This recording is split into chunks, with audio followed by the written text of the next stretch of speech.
सांगितलं अशी अशी एक मुलगी आहे आणि मला आवडते आहे. त्यांचा माझ्या चॉईसवर पण विश्वास असेल. सो तिने फक्त 3च प्रश्न विचारले. जेवण बनवता येतं, नॉनव्हेज करते,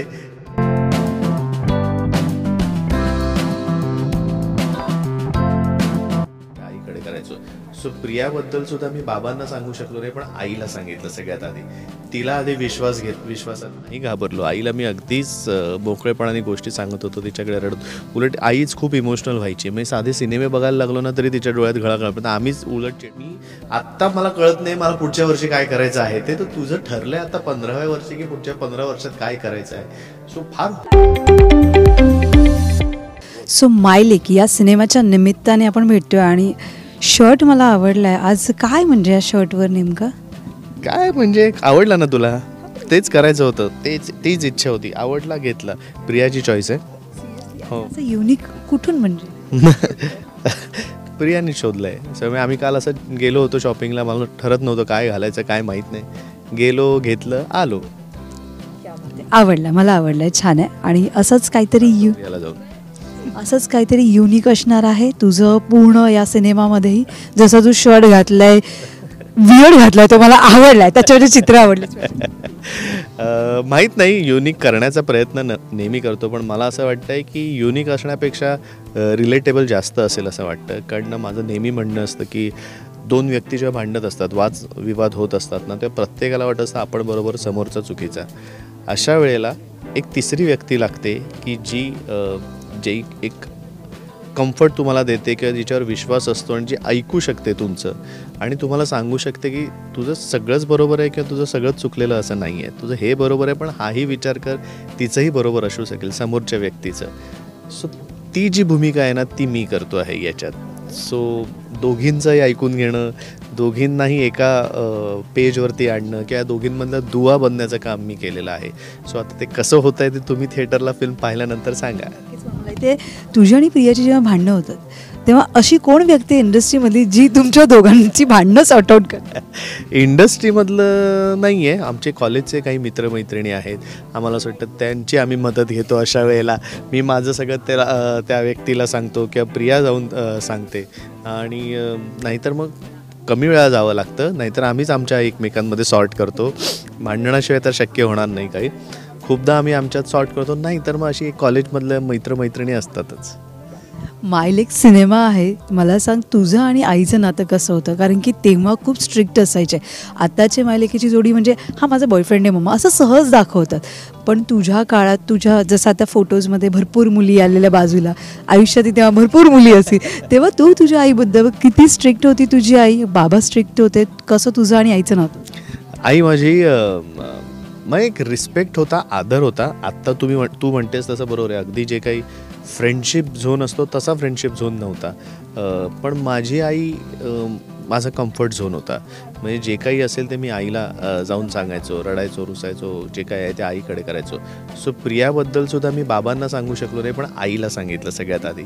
तिला आधी विश्वासात घेतलं. तिला सांगितलं अशी अशी एक मुलगी आहे आणि मला आवडते आहे. आणि मला कुठेतरी कॉन्फिडन्स होता की ती नाही म्हणणार नाही. कारण माझ्या आईवडिलांनी दोघांनी कधीच मला कुठल्या गोष्टीसाठी नाही म्हटलं नाही, सतत सपोर्टच करत राहिलं आहे. त्यामुळे बहुतेक त्यांचा माझ्या चॉईसवर पण विश्वास असेल. सो तिने फक्त 3च प्रश्न विचारले. जेवण बनवता येतं, नॉनव्हेज करते, म्हटलं नाही, पण जेवण बनवता येतं. हां ठीक आहे आणि छान आहे ना, काय करते वगैरे विचारलं होतं. तिसरा मी विसरलो प्रश्न तिने काय विचारला होता, पण मला वाटतं हे बेसिक प्रश्न तिने विचारले होते जे प्रत्येक आई कोणालाही विचारेल. आणि सो तिला मी सांगितल्यानंतर तिने भेटायला बोलवलं, मग भेटली, खुश झाली आणि आय थिंक त्यानंतर पुढे सगळं ओके झालं. आईबरोबरचा तुझा एक गोड क्षण जो तू आयुष्यात कधीच विसरू शकणार नाहीये, असा कुठला एक क्षण होता? आईबरोबरचा गोड क्षण म्हणजे खूप क्षण आहेत मला असं वाटतंय.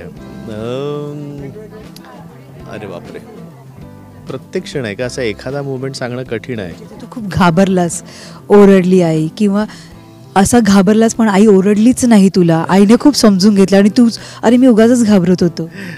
नाही, खरं सांगू का, असं कधी वेळ आली नाही. मी आईला नाही घाबरलो. आईला मी अगदीच मोकळेपणाने गोष्टी सांगत होतो तिच्याकडे रडत.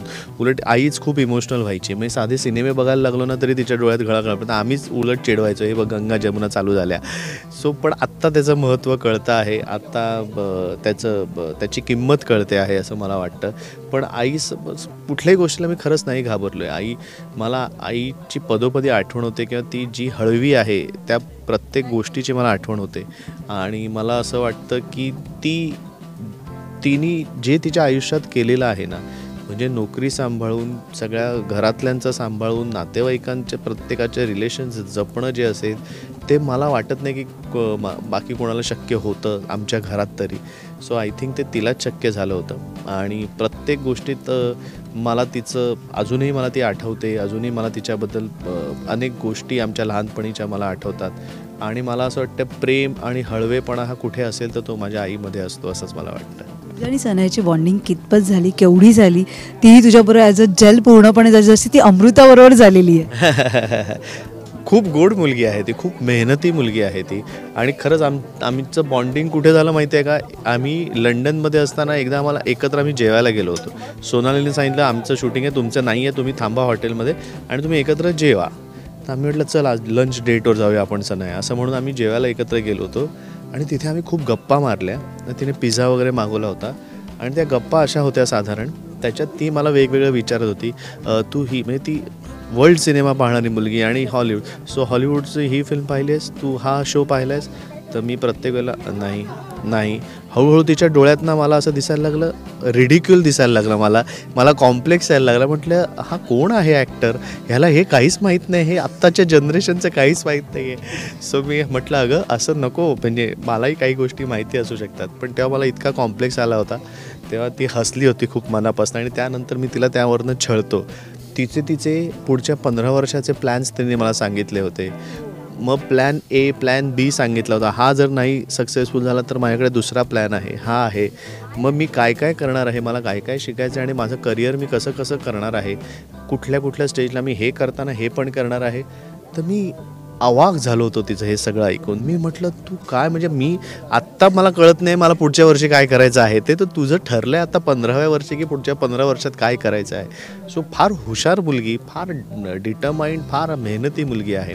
मी खरं तर घरात एवढं सगळं कल्चर असताना सुद्धा ती जमिनीवरती आहे आणि तिला मनापासून काम करायचं आहे. सो मला फार कौतुक वाटतं तिचं. की सो नेक्स्ट आता प्लॅनिंग काय आहे आणि 40शीतले चोर याच्याबद्दल काय सांगशील? 40शीतले चोरचे ज्या पद्धतीने कौतुक होत आहे त्याचा खूप आनंद होतो. एक छान टीम जमली होती आणि आता प्रेक्षकांपर्यंत ती फिल्म पोचली आहे. म्हणजे आधी शाळेपासून कॉलेजपासून मित्रांचे ज्यांचा कॉन्टॅक्ट नसतो त्यांचे मेसेजेस येतात, आम्ही फिल्म पाहिली, आम्हाला आवडली. इंटरनॅशनली अनेक शोज फुल होत आहेत. आयडिया नव्हती ना फिल्म, कारण की तुझ्या इथे कॉलेजचे सगळे वर्गातले मित्र. नाही, हे नाटक पण होतं आधी आणि डॉक्टर विवेक बेळेंचंच ते लिखाण होतं. सो माझी वगैरे काहीच कल्पना नव्हती. पण मला त्या सिनेमाचा भाग होता आला याचा मला खरंच खूप आनंद आहे. फक्त आत्ता नवीन बातमी आली आहे की पायरसी वगैरे होते, तर प्लीज असं काही करू नका. मी सगळ्यांना विनंती करतो मनापासून की पायरसीला अजिबात बळी पडू नका आणि त्याला पाठिंबा देऊ नका किंवा त्याचा उपयोग घेऊ नका, तरच पायरसी थांबेल. से नो टू पायरसी, कारण खूप मेहनतीने एखादी